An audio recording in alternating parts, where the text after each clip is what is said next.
Hey everybody, thank you so much for joining me today on this video. My name is Pat. I help people shift through and break unconscious patterns and belief systems and really navigate challenging spiritual or conscious awakenings.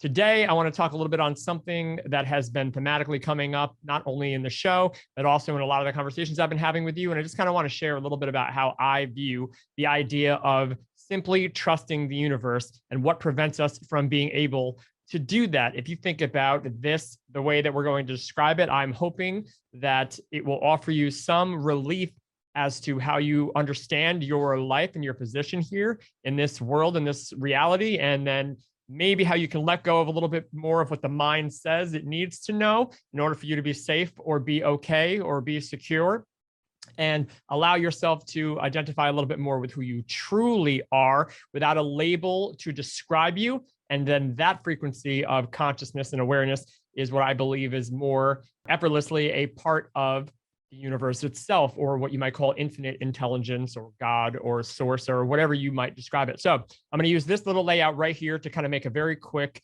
point that might make you uncomfortable if you're very attached into your mind and ego or identity at this point. But this little circle is going to represent the universe. It's going to represent everything. Infinity, that's what this circle is going to embrace for us in this moment. So do your best to just let that expand out. It's just nothing we could possibly ever understand. That's how large this would be. Never ending, right? Infinite.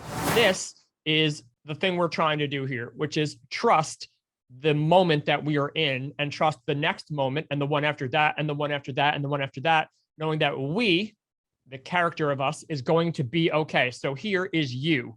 This you is the one that is aware that I'm talking right now. So this isn't the you that has a name and a place and lives in a certain address and does this and likes that, but doesn't like that. And it's not the character of you. It's not the ego identification of you. When you were first born, before you were aware of yourself, there was a you. And that you was aware and observing and watching everything. That you, which comes from who knows where and is a part of the universe, that's the you that I'm talking about here. That you, that awareness, is aware of you, the character. Inside of you, the character holds everything you know. So when you're like, this universe, it's not deliberate. Who knows? How do we trust it? It's not greater or smarter than I am. How could it be? It knows nothing. It's not intelligent. We're not walking or living in an intelligent universe. We are the intelligent ones, and we are building and making and doing all of these things. The ego is taking credit for all that stuff. All you know isn't all there is to know. So all I know isn't all that there is to know. You know things probably way more than I know in my little bubble over here of my awareness and my reality. But there's other people that know things that you might not know. And then this goes on and on and on and on. So all I know, trapped here in my little frame of reference of awareness of the reality that I live in. All you know, and this person knows, and that scientist knows, and Aristotle knew, and Jesus knew, and the Buddha knew, that's all existing in their own collective little bubble. And we do our best to share that.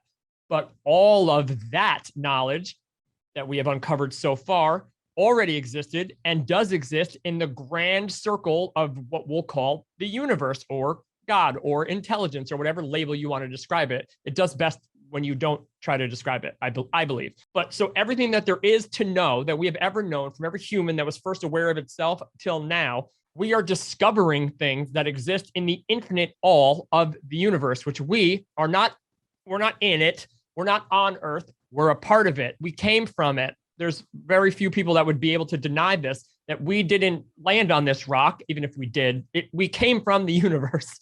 We were born from it as a part of it. We understand concepts inside of it. The mind tries to take credit for it.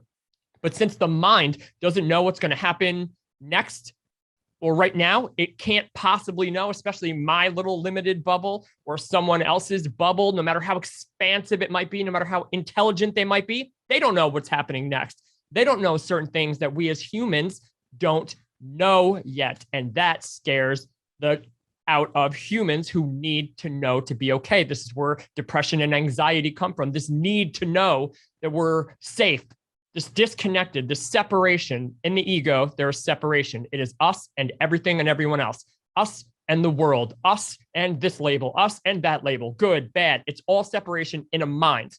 We all have a billion different versions of what that is. And we are collectively raising the awareness of all of us closer and closer and closer to the infinite all, which is pure awareness, which understands pure connectivity and connection to everything, that we're all the same thing. So to judge something else is ridiculous when you get that high in consciousness. So that's what we're all doing. So you are not on this earth having to figure it out. Your mind makes you think that. And if we can let go of the mind's need to do that, if we can start doing that now, forget what's happened in the past. If we can start doing that right now, all of us collectively waking up to the potential that we have to connect to ourselves, the infinite I am, which is a part of the larger infinite I am. Does that make sense? Does that sound like many of the stories that maybe you've heard, that there's this global, big, energetic, infinite thing, this being, this energy, and then you are that too? You're a part of that too. You're not it, but you're a part of it, and it's in you. And we walk around and there's a character of you, and that character has to die in order for you to raise your consciousness to go back to that energy. Does that sound familiar? If you plug in a couple names here from a few different places around the world a few thousand years ago, does that make sense? Like when you hear that and feel that there is something we don't understand, and it's the collective everything, and that you, this I am that seems to be aware of this game, you are a part of that awareness, and you can increase or decrease your frequency of awareness based on the thoughts you allow. And the thoughts you allow come from the mind, which is not the universe, but is inside of it and keeps you separate from believing that you are it. So we surrender our ego and the mind, which needs to know and needs to control and needs to judge and blame and fear and disconnect and push away, separate. We need to observe that without judgment. Let it go. It served its purpose. We're waking up. Wake up. Wake up to who you are without that mind telling you who you are based on who other people have told you you were. This is not real. It's not a real concept. You can choose who you are by remembering who you came here to be. And trust the next moment, because you're a part of something greater than your mind could ever possibly imagine. And that's the whole point, that when you let go of the mind, you can actually let higher consciousness in and be a part of the infinite imagination of God and the universe itself. And then that is where the epiphanies come from. That is where inspiration comes from. That is where true inspirational movement through love instead of fear comes from. And that's where you can be your true, higher, authentic self. And that is where we can really do some things that humans, all of us, we don't know. We don't know what we could do.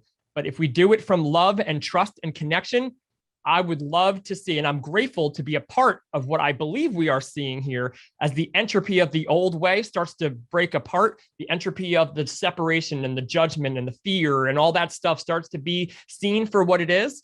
And you and people that you most likely know are waking up to see, or at least to question, what's going on here. It's going to drive you to ask deeper questions, to connect within yourself. And through this process, you're going to see this awareness that is aware of all of it, but connected to everything. You will make a new choice to trust in that moment, because you're not in this universe. You are universe. It's not Hallmark card. This is what we've been trying to say. This is what they've been trying to say.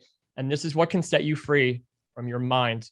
Listen to it, thank it for what it says, thank it, it has served its purpose, and now move into the next moment with trust, knowing that you're a part of something that wants to work with you to create what you came here to create. And that is what I wish for each and every single one of you. As always, have an amazing day, a wonderful night. Remember who you are, and I'll see you next time.